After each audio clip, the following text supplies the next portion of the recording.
পিতা মাতার সাথে সন্তান যে সদাচরণ করবে এটা কখন? যদি সন্তানের হক পিতা মাতা আদায় করে। এতক্ষণ কার হক জানলাম? পিতা মাতা। এখন জানবো আমরা সন্তানের হক, যে সন্তানের আবার হক কি। সন্তানের 12টা হকের কথা মনে রাখবো। জোরে বলেন কয়টা? এই জায়গায় পিতা যারা আছেন হাত তোলেন। মাশাআল্লাহ, সবই তো মাশাআল্লাহ। হাত নামান। জি জি। পিতারা সন্তানের 12টা হক মনে রাখবো। কয়টা? যারা বিয়ে করেন নাই তারা হাত তোলেন দেখি। মাশাআল্লাহ, জি না সমস্যা নেই, হাত নামান। আপনারা ভালো করে মনে রাখেন, কারণ আমরা যারা বাবা হয়ে গেছি হয়তো ঠিক মতো সন্তান পালতে পারি না, কিন্তু আপনারা আজকে বয়ানটার পরে মনে রাখবেন যে সন্তানটাকে হুজুর কোনো অবস্থাতেই অন্যভাবে পালবো না। ইনশাল্লাহ বিয়ের পর সন্তান যে হবে ওটাকে ইসলাম যেভাবে বলে সেভাবেই লালন পালন করবো। সন্তানের 12টা হক মনে রাখবো। বলেন কয়টা? এক,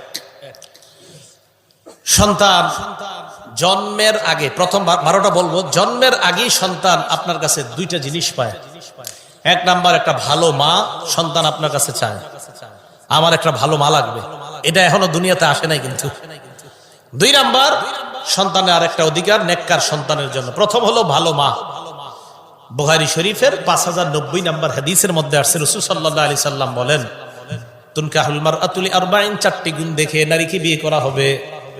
1 নাম্বার লিমালিহা, সম্পদ দেখে। এজন্য যৌতুক চান নাকি না? যৌতুক হারাম। সবাই জোরে বলেন, যৌতুক হারাম। 1 নাম্বার লিমালিহা, সম্পদ দেখে। 2 নাম্বার ওয়ালি হাসাবিহা, বংশ দেখে। 3 নাম্বার ওয়া জামালিহা, সৌন্দর্যতা দেখে। 4 নাম্বার ওয়ালি দীনিহা, দিনদারিতা দেখা। নবী বলেন ফাসফার বিজাতিদ্দিন, তুমি দিনদারিতা প্রাধান্য দিয়ে দাও। তারিবাত ইয়াদাকা, যদি দিনদারিতা প্রাধান্য না দাও তোমার 2 হাত ধুলোয় দূষিত হোক, তুমি ধ্বংস হও। নাউজুবিল্লাহ। দিনদারিতা প্রাধান্য দেওয়া। মুসলিম শরীফের 3535 নম্বর হাদিসের বর্ণনা। ক্বালা রাসূলুল্লাহ সাল্লাল্লাহু আলাইহি ওয়াসাল্লাম, আদ-দুনিয়া মাতা' ওয়া খায়রু মাতা'id দুনিয়া আল মারআতুস সালিহা। পুরা দুনিয়াটা হলো ভোগের জায়গা। দুনিয়ার মধ্যে সবচেয়ে শ্রেষ্ঠ সম্পদ হলো একজন নেককার নারী। কারো জীবনে যদি নেককার বিবি মিলে যায়, বুঝতে হবে আপনার জীবনে আল্লাহ আপনাকে শ্রেষ্ঠ সম্পদের মালিক বানিয়ে দিয়েছেন। সন্তান আপনার কাছে এটা চায় যে আমার বাবা যিনি হবেন, আপনি আমার জন্য একটা ভালো মানিয়ে আসবেন। এটা জন্মের আগে। 2, আপনি পবিত্র সম্পর্ক স্থাপনের মাধ্যমে যে সন্তান কামনা করবেন, তখন একটা দোয়া পড়তে হবে আপনার। সহিহ বুখারীর বর্ণনা, রাসূল সাল্লাল্লাহু আলাইহি সাল্লাম বলেন, তোমাদের কেউ যখন তার বিবির কাছে আসবে তখন পড়বে বিসমিল্লাহি আল্লাহুম্মা জান্নিবনা শাইতান। বিসমিল্লাহটা তো মনে রাখতে পারবেন, এরপরে আরবিটা মনে রাখতে পারলে ভালো, না পারলে বাংলাটা। আল্লাহুম্মা জান্নিবনা শাইতান, আল্লাহ তুমি আমাদের থেকে শয়তানকে দূরে রাখো, আমাদেরকে শয়তান থেকে দূরে রাখো। ওয়া জান্নিবিশ শাইতান মা রাযাকতানা, আমাদেরকে যেই সন্তান দিবা ওই সন্তান থেকেও শয়তানকে তুমি দূরে রাখো। ফাকুদিয়া বাইনাহুমা ওয়ালাদ। এই দোয়া করার পর, তাদের পবিত্র সম্পর্ক স্থাপনের পর যদি সন্তানের ফয়সালা হয়ে যায়, লাম ইয়াদুররুহু শাইতান, কোন বর্ণনায় লাম ইয়াদুররুহু শাইউন, এই সন্তানকে শয়তান কোনো ক্ষতি করতে পারবে না। এইটা হলো বিয়ের আগে, মানে জন্মের আগে। এবার জন্মের পরে সন্তানের 12টা অধিকার আপনার কাছে পায়। বলেন কয়টা অধিকার? 1 নাম্বার, প্রথম অধিকার, সন্তান জন্মের পরে ফেসবুকে একটা ছবি তুলেই আপলোড করবেন আসার আগে দুনিয়াতে। এটা প্রথম অধিকার। এটা এখনো বাইরে, মানে আসতেছে না এখনো। ওই আপনার ওই রুমে রয়েছে এখনো, যে রুমে আপনার বাচ্চাটা হয়েছে, ওখান থেকে আসার আগে দেখাও যাইতেছে যে মা ছেলে সাথে পাশে আছে। ওই মায়েরও যে এখনো পরিষ্কার করা হয়নি, দেখেও বোঝা যাচ্ছে, ছবি দিয়ে দিছে ফেসবুকে। এটা হলো প্রথম অধিকার।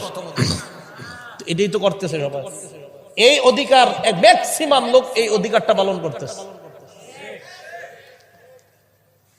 নষ্ট করে দিয়েন না, সন্তানের জীবনগুলা নষ্ট করে দিয়েন না। 1 নাম্বার, কানে আজান দিবেন। বলেন কি দিবেন? আজান, প্রথম কাজ। ছেলে হলে আজান দিবেন, মেয়ে হইলে কাউকে জানাইবেন না কথা নাকি? ছেলে হলো আজান, মেয়ে হলে আজান। মেয়ে হইলে চেহারা কালো হয় অনেকে, হয় কোরআনে বলছে আল্লাহ, আপনি না বললেও হয়।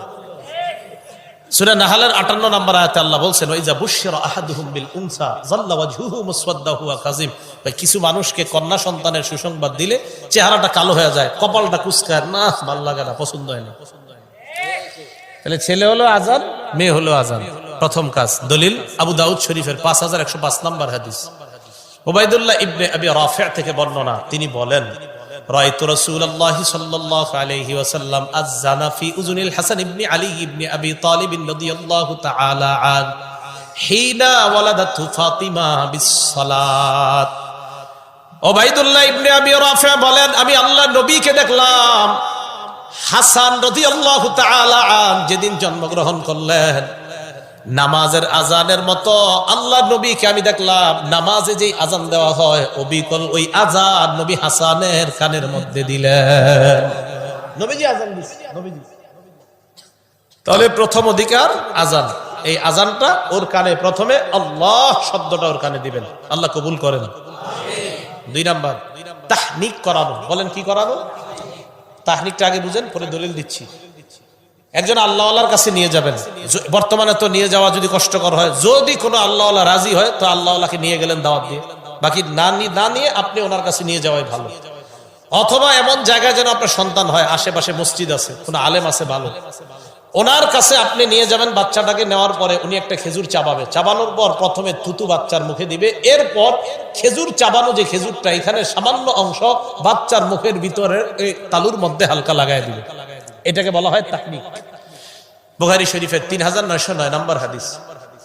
আসমা বিনতে আবু বকর রাদিয়াল্লাহু তাআলা আনহুমা, মানে আবু বকর সিদ্দিক রাদিয়াল্লাহু তাআলা আনহুর কন্যা আসমা, তিনি বলেন আন্নাহা হামালাত বি আব্দুল্লাহ ইবনে জুবাইর রাদিয়াল্লাহু তাআলা আন। আসমা রাদিয়াল্লাহু তাআলা আনহার পেটে যখন আব্দুল্লাহ ইবনে জুবাইর রাদিয়াল্লাহু তাআলা আন, আব্দুল্লাহ ইবনে জুবাইর হলেন একজন ঐতিহাসিক সন্তান। কি সন্তান? উনি ঐতিহাসিক হওয়ার কারণ আছে। আসমা বিনতে আবু বকর বলেন আমি যখন আমার সন্তান আব্দুল্লাহকে পেটে নিলাম, খরজতু আনা মুতিম্মুন, আমি মদিনায় হিজরতের জন্য বের হলাম, এমন অবস্থায় আমি আসন্ন প্রসবা, মানে যে কোনো সময় বাচ্চা হয়ে যেতে পারে, এমন অবস্থায় আমি মদিনায় রওনা করলাম।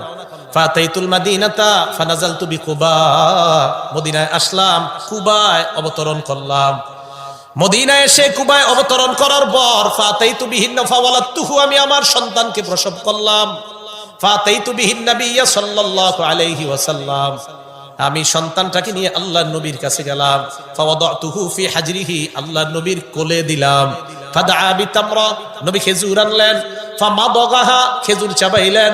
সুম্মা তাফালা ফি ফিহি, আল্লাহর নবী তার থুতু মুবারক আমার সন্তানের মুখের মধ্যে দিয়ে দেয়। ইতিহাসের মধ্যে আসছে, বুখারীর বর্ণনায় আসছে, ফাকানা আউয়ালা শাইইন দাখালা জাওফা আব্দুল্লাহ রিকু রাসূলিল্লাহি সাল্লাল্লাহু আলাইহি ওয়াসাল্লাম। আব্দুল্লাহ ইবনে জুবাইরের পেটে দুনিয়ার কোনো খাবার যায় নাই, সর্বপ্রথম আল্লাহর নবীর থুতু মুবারক তার পেটে যায়। দুনিয়াতে আসার পর নবীর থুতু সর্বপ্রথম তার পেটে যায়। ভাবা যায় কত বড় ফজিলতের কাজ, নবীজির থুতু মুবারক সর্বপ্রথম আব্দুল্লাহ ইবনে জুবাইরের পেটে গেছে। হাদিসের শেষে আসছে ফাকানা আউয়ালা মাউলুদিন বুলিদা ফিল ইসলাম, মুসলমানরা মদিনায় হিজরত করে যাওয়ার পর কারো সন্তান হয় না। কাফেররা বলাবলি করতে লাগলো এইগুলা মনে হয় যত